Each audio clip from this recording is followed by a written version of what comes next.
Hello प्यारे बच्चों, फिर से हूँ मैं आपके साथ क्लास 8 के अलजेब्रिक एक्सप्रेशन वाले टॉपिक पे। अब हम पढ़ रहे हैं identity 2। In the previous video we have talked about identity 1। ठीक है, आइडेंटिटी 1 में there was only one variable and the variable was same in both the binomial expression and variable was added with the constant in both the binomials which are multiplied. Now we are going to move on the second identity, that is a plus b whole square, right? अच्छा, यहाँ पर मैं थोड़ा सा आपको एक recalling concept बताऊंगी। ये सब आपने एक्सपोनेंट वाले चैप्टर में पढ़ा है। If it is written x square, तो इसका क्या मतलब होता है? X is multiplied with x. ठीक है, अब ये जो x है it can be anything. Suppose if I say 23 square, तो 23 विल बी मल्टीप्लाइड विथ 23। अब यही x सपोज 5 + 7 है। ठीक है, एक्स स्क्वायर दैट मीन्स 5 + 7 है x, तो एक्स स्क्वायर मतलब 5 + 7 का whole square, it will come like this. ठीक है, तो when there was only one number तब तो आप उसको ईजिली कर सकते हो, but when it becomes the two numbers in the bracket and also in some operation, जैसे एडिशन में है या सब्ट्रैक्शन में है, तब आप इसको कैसे सॉल्व करोगे? जो हमने प्रोडक्ट ऑफ पॉलिनोमियल्स किया है उस प्रॉपर कॉन्सेप्ट के साथ। ठीक है, मतलब 5 + 7 will be multiplied with the sum of 5 and 7। ठीक है, in this way you are going to solve it. तो सिमिलरली हमारे पास जब a + b होल स्क्वायर है, तो हम इसको क्या लिखेंगे? a + b multiplied a + b, right? अब if it is multiplicand and this is the multiplier, right? तो हम क्या करेंगे? We will see how many terms are there in the multiplier. There are 2 terms, तो 2 times I will write this multiplicand, so I have written 2 times the multiplicand with some gap. ठीक है, अब the first bracket of the multiplicand will be multiplied with the first term of multiplier by a, and the second bracket of multiplicand will be multiplied with the second term of multiplier। ये हमने multiply कर दिया। अब इसके बाद आप इसमें distributive property apply करो, तो यहाँ पर ये a और b से मल्टीप्लाई होगा, यहाँ पर ये a और b के साथ मल्टीप्लाई होगा। ठीक है, तो आपके पास क्या आया यहाँ पर? a square plus ab plus ba plus b square. अब ab या ba both are the same thing, same order में लिख लेते हैं हम इसे, ab plus ab plus b square. ठीक है, तो अब आपके पास as they both are the like terms, तो क्या हो जाएगा? a square plus 2ab plus b square, right? यहाँ पर अब बहुत सारे केसेस हो सकते हैं, लाइक a + b। तो एक केस हो सकता है कि a and b both are variable, right? एक केस हो सकता है कि a is variable while b is constant. ये किसी भी फॉर्मेट में हो सकता है। ठीक है, या फिर दोनों ही आपके। तीसरा केस क्या हो सकता है कि a and b both are constants. ये तीनों ही केसेस हो सकते हैं एंड तीनों केसेस में हम सेम आइडेंटिटी ही अप्लाई करेंगे। अच्छा, अब इसको थोड़ा सा याद करना, यदि आपको डिफ़िकल्ट लग रहा हो तो एक सिंपल ट्रिक बताती हूँ मैं आपको। a + b होल स्क्वायर, ये है आपके पास, ये इसका फर्स्ट टर्म है, ये इसका सेकेंड टर्म है, राइट? तो सबसे पहले आप फर्स्ट टर्म का स्क्वायर लिखो। यहाँ पर स्क्वायर है, पावर इज स्क्वायर, तो write down the square of the first term. After that what is the sign between them? Plus, तो प्लस साइन लगा दो। Then what is the power? 2, तो हमने 2 लिखा। उसके बाद दोनों just take these 2 terms and write them in the product form. मैंने प्रोडक्ट फॉर्म में लिख दिया। अब इसके बाद जो सेकेंड टर्म है, फिर से प्लस साइन लगा के जो सेकेंड टर्म है उसका भी स्क्वायर लगा दो। ठीक है, अब यहाँ पर एक चीज़ और चेक करना, what is the degree of this expression? This is 2, here in each term the degree of each term will be 2. यहाँ पे भी 2 है डिग्री, यहाँ पर भी both. If you add the power of both the variables 1 + 1, तो इस term की डिग्री भी 2 है और इस टर्म की भी डिग्री 2 है. तो in this way after opening the bracket you are getting the same degree of each term. 2 was the degree here and 2 is the degree here. So this is also the way you can keep this identity in your mind. ठीक है. Video थोड़ी सी लंबी हो जाएगी तो video को अंत तक ज़रूर देखें, because in this I am going to solve some questions which will be helpful to learn and remember this particular identity. It is one of the very useful identity. और identity आपको अच्छे से learn करनी है, अच्छे से इनका application भी समझना है, because in the higher classes they are going to be use so much in the algebra. और अभी तक यदि आप में से किसी ने चैनल सब्सक्राइब नहीं किया तो जल्दी से लाइक शेयर कर दीजिए, कमेंट करिए. कोई आपको डाउट होता है या आप उससे और कुछ एक्सपेक्ट करते हैं तो just do the comment. Right now look at here, this is the case 1. If you see in the case 1 I have told कि either both will be variable or both will be constant or one can be variable another will be constant. तो यहाँ पे देखिए both the binomials here this is the variable. ये जो आपका first वाला term है this is the variable while this is the constant, this is the variable and this is the constant. That means in both the binomials same number is written, same terms are written, so it will come 2a + 7 whole square. ठीक है.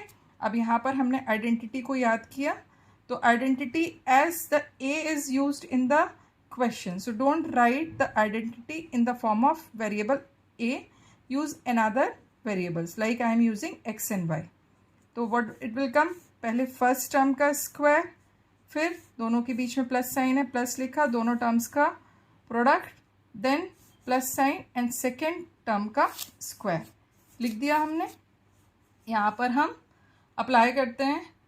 If we resemble तो x means 2a and y means 7. तो हम करते हैं 2a + 7 whole square. तो 2x² मतलब 2a whole square plus 2 × 2a × 7 ab plus 7 square. ठीक है. अब यहाँ पर open up the bracket, 4a² plus 4 × 7 28a plus 49. Right. तो in this way you have solve without any difficulty. So 2a + 7 square equals to 4a² plus 28a plus 49 will be your answer. This is one case. Now come to the second case. अब यहाँ पे second case में देखिए जो first term है वो भी आपका वेरिएबल है and second term is also variable. Right. तो ये आपका वेरिएबल है. दोनों एक्सप्रेशंस में in both the bracket binomial is there and having the same terms, so write them in the form of square. 3/a + 7/b whole square. Right. अच्छा, अब हम इसे सॉल्व करते हैं. तो हमारे पास फिर से हमें x और y के फॉर्मेट में ही आइडेंटिटी लिखनी पड़ेगी. Square of the first term plus 2 because the 2 is there between the both the identities, then product of both the term and the square of second term. अब यहाँ पर क्या है आपके पास, x = 3/a, y = 7/b. Right.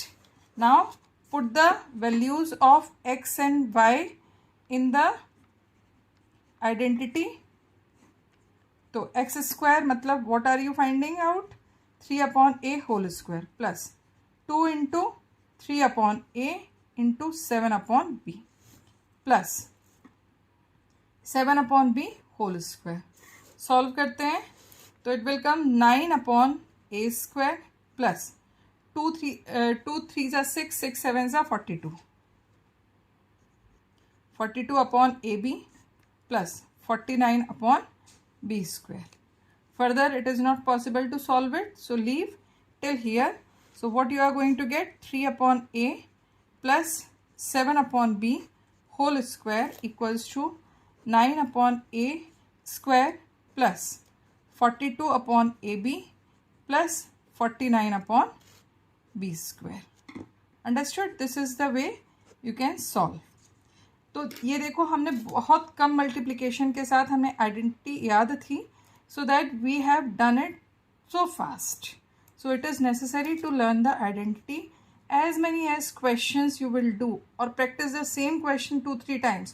Automatically you will be able to learn the identity. So now we are moving towards the next question. ये भी थोड़ा सा आपको डराने वाला है, but डरने की कोई बात नहीं है यहाँ पर, because the thing is that it is resembling with x plus y whole square, which is x square plus 2xy plus y square. Here what is the value of x? X is root 2a, y is root 3b. ठीक है, अब फटाफट से हम values put कर देते हैं। तो root 2a plus root 3b whole square equals to root 2a whole square plus 2 into root 2a multiplied root 3b plus root 3b whole square. अच्छा, अब यहाँ पर देखो, जो आपका फर्स्ट टर्म है इसमें भी there are two terms which are multiplied, one is root 2 and one is a। तो आपको पता है कि when you use the exponent like x, if you say x is multiplied y and power is m, तो जो power है it will distribute with both the multipliers. ठीक है, तो x to the power m भी होगा और y to the power m भी होगा। तो इट मीन्स रूट 2 का स्क्वायर भी होगा और a का स्क्वायर भी होगा। तो रूट 2 का स्क्वायर क्या आएगा? 2, और a का स्क्वायर का क्या आएगा? a स्क्वायर प्लस, अब 2 you will write as it is. अब root 2 and root 3 they will multiply inside the root only, as they are unpaired, तो that's why they remain inside the square root. और आपके पास variable क्या है? a and b, तो ये भी multiplied होंगे a b। अब सेम कॉन्सेप्ट जो हमने फर्स्ट टर्म में अप्लाई किया था, सेम कॉन्सेप्ट हम ये सेकेंड टर्म में भी अप्लाई करेंगे। तो रूट 3 का भी स्क्वायर होगा, रूट 3 मतलब 3, रूट 3 स्क्वायर मीन्स 3, b का square means b square, right. तो what we are going to get? 2a square plus 2 root 6, 6 cannot be paired, तो root 6 into a B plus 3b square. This will be your answer. So what you have got? So root 2a plus root 3b whole square equals to 2a square plus 2 root 6ab plus 3b square. ठीक है, अब हमारे पास next question है। ये थोड़ा सा tricky और बहुत ही बढ़िया सा क्वेश्चन है, बहुत अच्छा सा आंसर रहेगा इसका। अब तो मुझे लगता है कि आपको पता होगा कि यहाँ पर हम आइडेंटिटी किसके फॉर्मेट में लिखेंगे? एक्स वाई की जगह ए एंड बी के फॉर्मेट में, क्योंकि क्वेश्चन में वेरिएबल्स यूज हुए हैं एक्स एंड वाई। तो अब हमारी जो आइडेंटिटी लिखी जाएगी that will be written in the form of A and B. अब यहाँ पे देखो, both of them are variable, right. तो यहाँ पे हमारी आइडेंटिटी क्या आएगी? a square plus 2ab plus B square, right. अब हमारे पास a की वैल्यू क्या है? 6x अपॉन 7y, और b की क्या वैल्यू है? 7y upon 6x। ठीक है, फटाफट से अप्लाई करते हैं। तो what will come? 6x upon 7y whole square plus 2 into 6x upon 7y into 7y upon 6x plus, अब b की वैल्यू क्या है? 7y upon 6x whole square. आया समझ में? Now just square both of them. 36 upon 49, 36 पहले तो numbers का स्क्वायर होगा, नंबर्स का स्क्वायर कर लिया। अब ये वेरिएबल्स का भी स्क्वायर होगा, तो वेरिएबल्स का भी स्क्वायर कर लेते हैं। यहाँ पर देखो, here you can find that this 6x and 6x will cut, 7y and 7y will cut. What left? Only 2, right? अब यहाँ पे भी हम करते हैं 49 अपॉन 36। पहले मैंने दोनों नंबर्स को स्क्वायर कर लिया, अब मैं दोनों वेरिएबल्स को स्क्वायर करती हूँ. So we have got the answer. So 6x upon 7y plus 7y upon 6x whole square equals to 36 upon 49 x square y square plus 2 plus 49 upon 36 y square upon x square. This will be your answer. Got it? अच्छा, एक जगह और हम इसे apply कर सकते हैं. हमने we have seen all the cases when the both of them are the both the terms are variables, when one term is variable and one term is constant. अब third case है हमारा when both the terms are constant. How to apply it? Here they are saying using identity evaluate the following. ठीक है, 85 square. Or this question can be asked in this way also, without multiplication, without actual multiplication